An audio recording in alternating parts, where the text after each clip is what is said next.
This is the CBS Evening News. Dan Rather reporting. Good evening. For 100 years, May Day has been a day of celebration for the world's communists and socialists. Today, it took place against a backlash of revolt against Marxist rule. In China and the Soviet Union, party leaders were pleading for unity and an end to political turmoil. In Eastern Europe, the pot has already boiled over, and for the first time, communist authorities were forced to allow opposition groups to stage their own independent May Day parades. CBS News correspondent Bert Quint in Poland begins our coverage. 100,000 people followed Solidarity's banners through the streets of Warsaw today. It was the newly legalized trade union's way of saying, we're back and we're here to stay. This massive demonstration dwarfed the official May Day ceremonies, which seemed more like a farewell to socialism than a celebration of it. Communist Party Chief Wojciech Jaruzelski, presiding over the shortest May Day observance in memory, called for the closing of the book of Polish bitterness. But it soon became obvious there still are bitter chapters to be written. In Gdansk, radicals among the opposition accused Solidarity and its leader, Lech Wałęsa, of selling out to Jaruzelski and the regime. They taunted authorities with cries of down with communism, and here it was like Polish May Days of old when demonstrations routinely were broken up by police. Insisting on instant democracy, the radical opposition is calling for a boycott of next month's parliamentary elections. Those elections, a major step toward democracy, would guarantee the communists continued control of Parliament, but give the opposition, for the first time, a chance to compete for a significant number of seats. Party bigwigs, who never had to worry about such elections before, made May Day the start of their campaign to woo the voters, seeking support in Warsaw cafes. People scoffed when this Politburo member promised the regime would fight for power only by democratic means. It's a promise that will be hard to keep if hardliners on both sides continue trying to block the road to peaceful change. Bert Quint, CBS News, Warsaw. China's communist leaders appealed to the people for, quote, political stability during the day. But student leaders say they won't stop their protest movement until the government grants their demand for a dialogue on democratic reforms. John Sheehan is our correspondent in China. Beijing students said today that they will defy the government again with another pro-democracy march on Thursday, the 70th anniversary of China's first patriotic student demonstration. As they read letters of support, the organizers rejected the government's highly publicized daily dialogues with students as a sham, involving only members of officially sponsored campus groups, not the ones leading the revolt. One of the firebrands organizing the next demonstration was in the front ranks of last week's massive march. He is 21-year-old Wu Kai-shi, newly elected president of the illegal Students' Union. He led the call for freedom of speech and of the press. If the government can't deal with us, he said, then the struggle has to go on. City government spokesman Ding Wei-jun says flatly that the independent union will not be recognized. The students want sweeping changes now in the rigid communist social system. That's probably an impossible dream. Change makes you insecure, and I think that emotional need to be secure is enough that will put a brake on rapid change. Discouraging as the pace of change may be for the students, Zhang Lifan, a researcher in modern Chinese history, says that some good might be coming out of the conflict. A relaxation of censorship, maybe the beginning of a Chinese glasnost. 10 years ago, there was a democracy wall in Beijing where citizens could express their opinions. It was soon suppressed by the government. Lately, outside the universities, there are dozens of democracy walls. Wu Kai-shi has courage. Being branded a dissident could not only ruin his own life, but might also have serious consequences for his family. Tonight, he is in hiding to avoid being arrested before he can lead the next pro-democracy march on Thursday. John Sheehan, CBS News, Beijing. In Moscow, Mikhail Gorbachev presided over a May Day parade playing up the themes of peace and perestroika. There was no military hardware and no anti-American propaganda this year. With Soviet troops pulling back in Europe and pulling out of Afghanistan, the Kremlin is now promoting a peaceful image. Still, as CBS News correspondent Bob Faw reports from Afghanistan, the Soviet pullout has not ended the war or the suffering there. It has shifted some of the blame.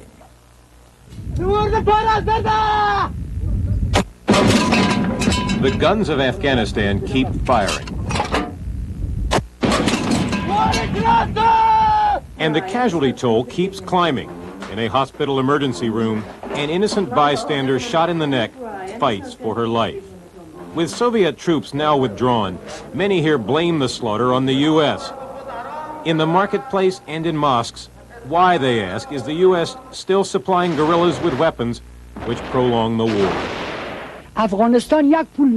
One rocket made in the USA killed 44 people in a mosque, says this merchant. Why does your President Bush bring death to our people? Our policy toward Afghanistan is a no-win policy based on unrealistic assumptions that is promoting bloodshed. We're alienating the people of Afghanistan on all fronts. The critics argue that Washington continues to misread the situation, keeps underestimating the staying power of the Soviet-backed Kabul regime, betting it will collapse when it shows no signs of doing so, and keeps exaggerating the strength of the Mujahideen, who have been glorified as freedom fighters in the West, even though some are openly hostile to the United States. Despite what Washington predicted, most Afghanis have not embraced the guerrillas. Their much heralded offensive against the city of Jalalabad has bogged down. Divided and disorganized, they are regarded by some of their countrymen as bloodthirsty bandits. They murdered the most religious man in our town, says this village elder, cutting off his head while he was praying. I cannot say no, it's not happening. Yes, it is happening in some of the areas, but it is a war, it is a revolution. The Kabul government, which controls only 10% of the country, is desperately trying to broaden its appeal, to set aside some of its Marxist goals, is now letting local commanders like this general in Kandahar cut deals and share power with the rebels, is calling for free, supervised elections, a political solution. I would be very happy to meet President Bush. But Washington ignores that appeal and stays with the military approach, refusing even to consider Moscow's proposal to cut off arms to all parties. That hard line, say defenders, should not be relaxed. It's necessary for us to support the Mujahideen with arms because the Soviet Union is still supporting the communists who hold the cities with arms. It's the Russians that have killed 1 million Afghanis, not the United States. But as rockets made in the USA keep falling here, and flares to deflect those rockets keep burning small children, resentment toward the United States grows. We're emerging with blood on our hands, and the Russians, who are the ones who really deserve the blame for what's happened in Afghanistan in the last 10 years, are emerging as the peacemakers. For the Russians, Afghanistan may no longer be what Gorbachev called a bleeding wound, but for many here, what is bleeding now is America's image. Bob Fall, CBS News, Kabul, Afghanistan. And still ahead on the CBS Evening News, Jerry Bowen on efforts to pour cold water on the hottest claim in fusion research. And Alan Pizzi on efforts to save the treasures of the most threatened land on Earth.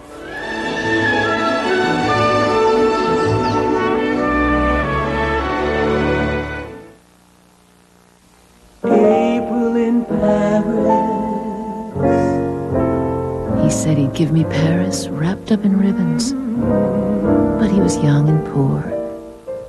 So we settled for a small cafe and coffee.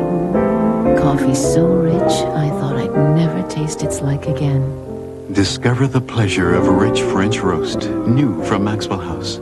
Rich French roast coffee. We can't give you France, but we'll give you the flavor. What a relief. The doctor said no surgery for my hemorrhoids. That's great. Yeah, they're not that serious. He said eat right, exercise, and when they flare up, use Preparation H. Thousands of doctors distribute this hemorrhoidal care guide. It advises a fiber-rich diet, exercise, and for flare-ups, try Preparation H for effective therapy against hemorrhoidal symptoms. Come on, another mile. And you thought you needed surgery. Preparation H, also a new cream. The Remington Electroblade vibrating blade system. With high-speed motor and vibrating twin blades, glides so easily for incredibly close, smooth, comfortable shaves. Or your money back. Remington Electroblade. Today's Monday, rough weekend. Painted the den Saturday, cleaned the attic Sunday. Lots of aches. Took aspirin both days. If you take aspirin often, make it tri-buffered Bufferin. 100% aspirin, plus 3 buffers. Bufferin, if you take aspirin more than once a week.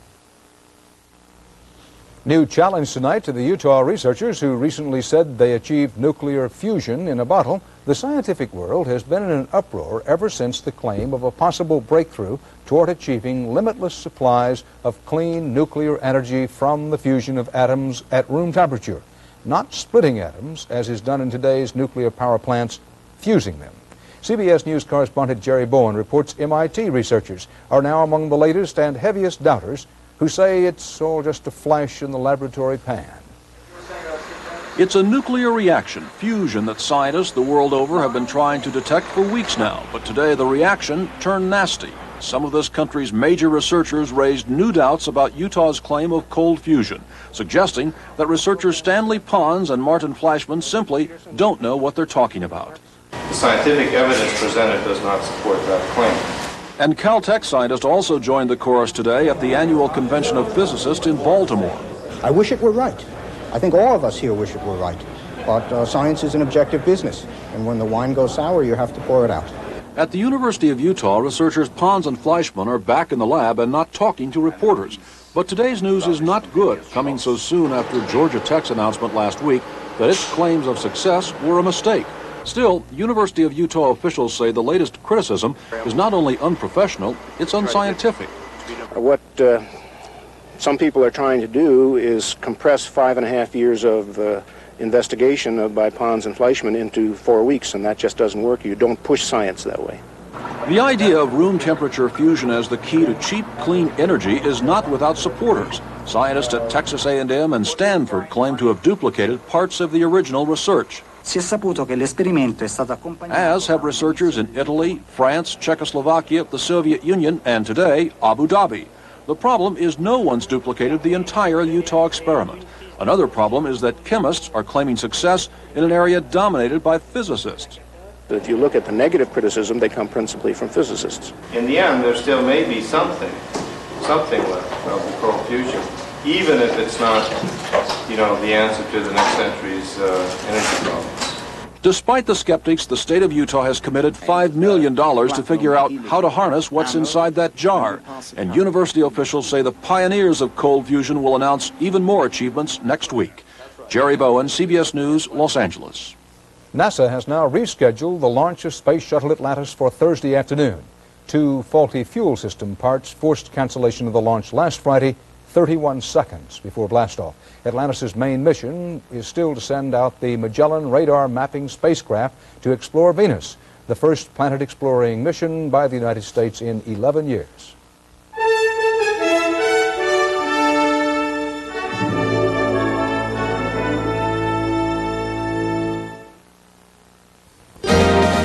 If they could see you now, they'd see you're having fun. Taking in the sights and playing in the sun. They won't believe that you are such a good sport. Buying all those gifts in a tropical port. All I can say is, wow, I'm having such a ball. What a friendship, holy cow. They'd never believe it if your friends could see you now. Take a 3, 4, 7-day cruise on Carnival, the most popular cruise line in the world. You're looking at an accident that never happened. Because as America's largest insurer for workers' compensation, Liberty Mutual has done more to help prevent injuries on the job than any other insurance company. Caring for people is why America believes in liberty. Great view, huh? America believes in liberty. Liberty Mutual Insurance. The new Chevy Lumina's 4 wide swing-out doors and the most passenger room in its class make it easy to get into. Very easy. Introducing the 1990 Family Lumina from today's Chevrolet. The 1990 Chevy Lumina has standard Scotch Guard protector for the seats. Uh-oh! Don't so spills clean up like water off a duck's back. Introducing the Family Lumina from today's Chevrolet. A hit squad in South Africa today gunned down a college teacher who was active in the anti-apartheid movement. The assassination was a rare case in that the victim was white, and our correspondent Richard Wagner is on the scene. David Webster's friends gathered here tonight to mourn his death and to reaffirm their commitment to continue the struggle against the policy of apartheid, a struggle to which David Webster devoted his life. And when the day of freedom comes, and I believe it will be soon, let us say together that side by side we fought to win the freedom for all South Africans in their own land. David Webster will not see that day of freedom. He was shot in the back this morning in front of his house. He lived for this ideal of a non-racial democratic South Africa, and I'm afraid he's died for it. There's little doubt here that David Webster's assassination was politically motivated. As one witness said, the killing was a highly professional job. As an academic and activist, Webster was outspoken against the system of racial segregation, which keeps South Africa's black majority firmly under the fist of white rule. The advocates of apartheid are unflinching in their determination to maintain the status quo. There are ultra-right-wing crazies in South Africa, and the current political situation is conducive to the formation of such groups. David Webster knew all about vigilantes and right-wing death squads. Many of his colleagues in the civil rights struggle have been the victims of unsolved murders. It appears the government and the police seem unable, unwilling, I'm not sure, to prosecute such people. It's been more than 10 years since a prominent white anti-apartheid activist has been murdered here. Tonight, leaders of the movement are wondering out loud if the forces of oppression have begun a new campaign of terror. Richard Wagner, CBS News, Johannesburg.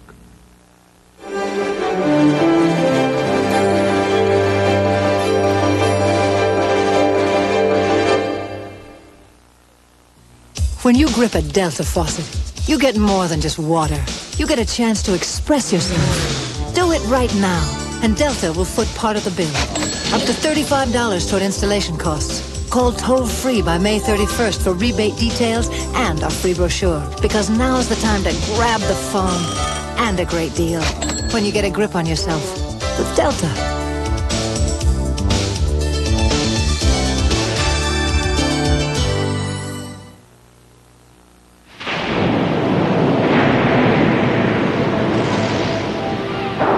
Thousands of years ago, the world was introduced to a vehicle that could travel in some of the worst weather and hold plenty of cargo. Today, another such vehicle is introduced. Only this one has a lot more horses. Introducing the 130 horsepower four-wheel drive Subaru Legacy Wagon. Good friends and good food, but my stomach aches. My party and my Lanta too. Phone calls, deadlines, stomach complaints, my job, and my Lanta too. Circles and turns while my stomach burns. My trip, my Lanta too. Double strength My Lanta 2 with nearly double the acid neutralizing power of any leading regular strength brand. The strength it takes to get on with your life. And my life takes my Lanta too. Ninth day of jury deliberations completed in the Oliver North criminal trial. No verdict today. News organizations seeking release of some of the evidence presented to the jury were rebuffed today by the judge presiding over the case. Judge Gerhard Gesell said he believes the release of what is called classified materials could force a mistrial. The documents in question are said to involve early Reagan administration involvement in secret sales of missiles to Iran. House Speaker Jim Wright had no comment today on the latest story about his finances, this time about a reported, that is, an alleged 350-word endorsement for a home video program Wright had inserted into the congressional record in 1985. Wright's wife was employed by the video production company.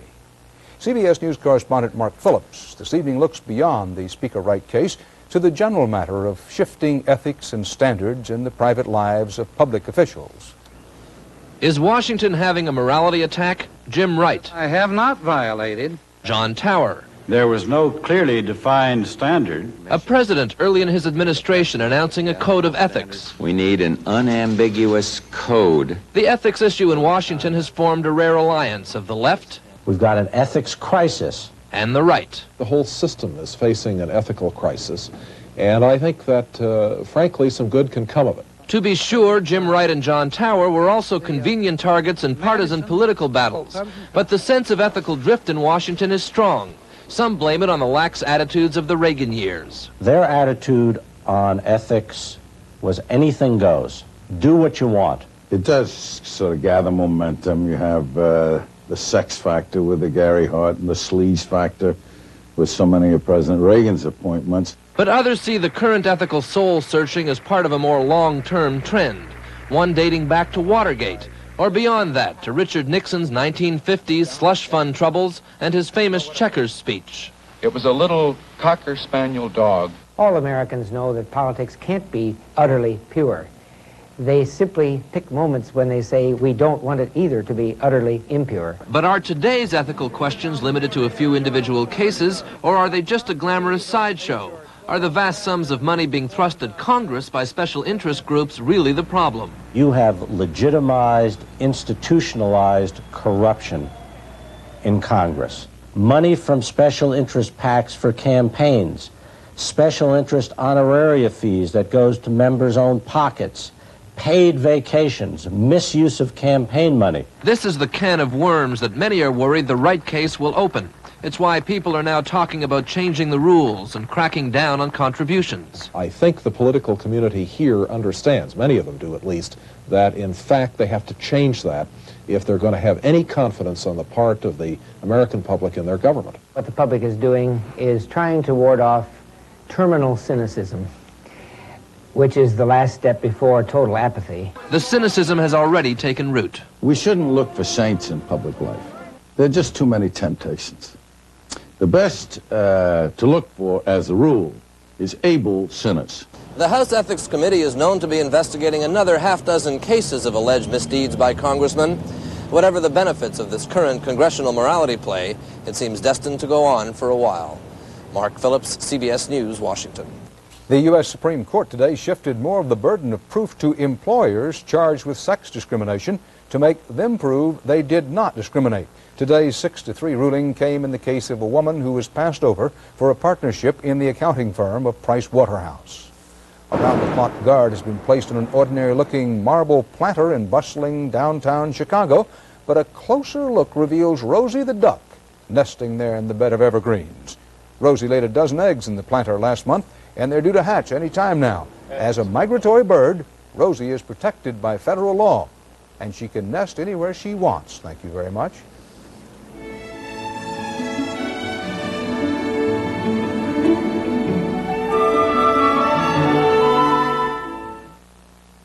What do you take for diarrhea? The old standby. If you're like most people, lots and lots of the old standby. Well, now there's something more advanced. Imodium AD, with a medicine now available without a prescription. So Imodium AD can often stop diarrhea with just one dose, instead of all the spoonfuls you may need of the leading remedy. One dose of Imodium AD. It can make your first attack of diarrhea your last.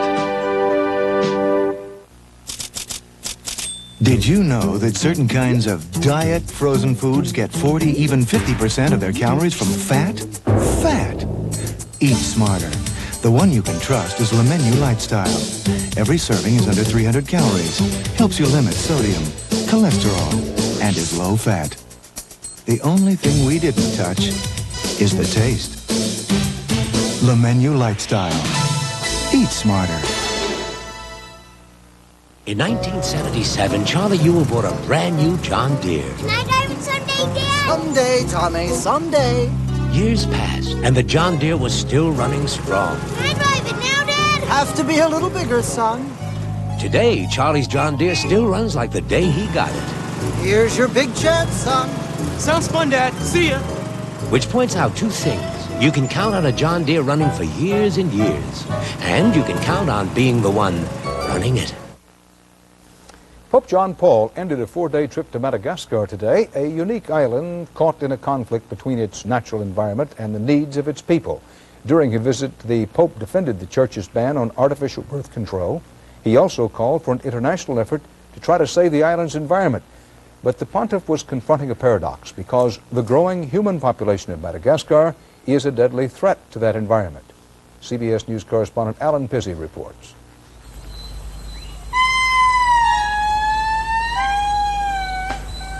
The haunting cry of a creature on the last mile to extinction. The Indri is one of 30 species of lemur. The name lemur comes from a Roman word for spirits of the dead, a bitter irony. Lemurs live only in Madagascar. The island split off from Africa 160 million years ago, a Noah's Ark of plants and animals that live nowhere else but here. But conservationists say it is also the most threatened land on Earth. Impoverished farmers harvest rice, their staple food, by primitive methods, then slash and burn vast areas to replace land ruined by poor cultivation. Deforestation means topsoil bleeds down the mountainsides, choking rice paddies, fouling rivers, hemorrhaging the countryside into the sea. It has been called a tragedy without villains. If the international conservation community doesn't make an effort in Madagascar, we can be certain that everything will disappear. And that would represent a tremendous loss to mankind. Scientists believe there may be hundreds, perhaps thousands of medicinal plants here. Local traditional healers have potions and drugs that modern science has only begun to tap. The shining example is the periwinkle, already used to arrest childhood leukemia. Madagascar's creatures tell us about man's past. It's a place one naturalist called a world that might have been. You're looking at a real relic from time gone by. It's called a tenrec. It's from the same family as man, and almost every known species lives here. If we lose these, we lose a means to know how our long-lost ancestors once lived. But to these charcoal makers and to their customers who cannot afford any other type of fuel, such considerations mean little. The pressure to feed their children is overriding. Madagascar has one of the world's highest rates of population growth, and for the moment it is illegal to advocate family planning. Scientists estimate that each new birth means 5 more acres of the island's remaining natural forest will be destroyed. For every mouthful of food here, more trees will be slashed and burned. Many species have already disappeared forever, and conservationists are in a race against time to save what is left. If we cannot do it successfully in Madagascar, I think that's a very, very bad omen for the rest of the world. The hope is that people will heed the words of one of their own proverbs. Be like the chameleon, keep one eye on the past and one on the future. If they do not, the cry of the Indri will become a ghost call. Alan Pizzi, CBS News, Paranay, Madagascar. And that's tonight's CBS Evening News. Dan Rather. See you tomorrow. Good night.